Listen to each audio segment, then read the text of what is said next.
नमस्कार. डॉक्टर विकास शिंगाडे. महाराष्ट्रातील शेळी पालकांना बंदिस्त असेल, अर्धबंदिस्त असेल, पूर्ण मोकाट असेल. माझा एक प्रश्न आहे, विंचू चावल्यावर शेळी जगते का हो? अनेक शेतकऱ्यांचं उत्तर आहे, नाही जगत, मरते. चूक आहे, शेळी जगते. याचा एक उपचार करायचा असतो, खाजगी उपचार आहे, ते क्रिया आपल्याला त्या ठिकाणी करायची आहे. शेळीने जर विंचू चावला तर आपल्याला सहज समजतं हिला विंचू चावलाय. विंचू तिथंच कुठतरी असतो, तो 1 किलोमीटर अंतरावरती गेलेला नसतो.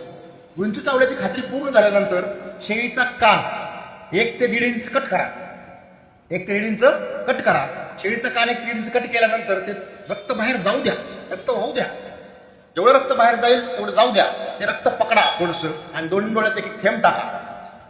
रक्त बाहेर जाईल इतका फायद्याचं आहे. कारण शेळीला विंचू चावल्यानंतर शेळी मारण्याचं प्रमुख कारण काय आहे की ब्लड सर्क्युलेशन बंद होतं.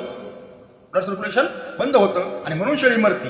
पण कानच बाहेर कापला आणि बाहेर जर ब्लड चालू राहिलं जायला तर आतलं ब्लड सर्क्युलेशन बंद होत नाही आणि म्हणून शेळी मरत नाही.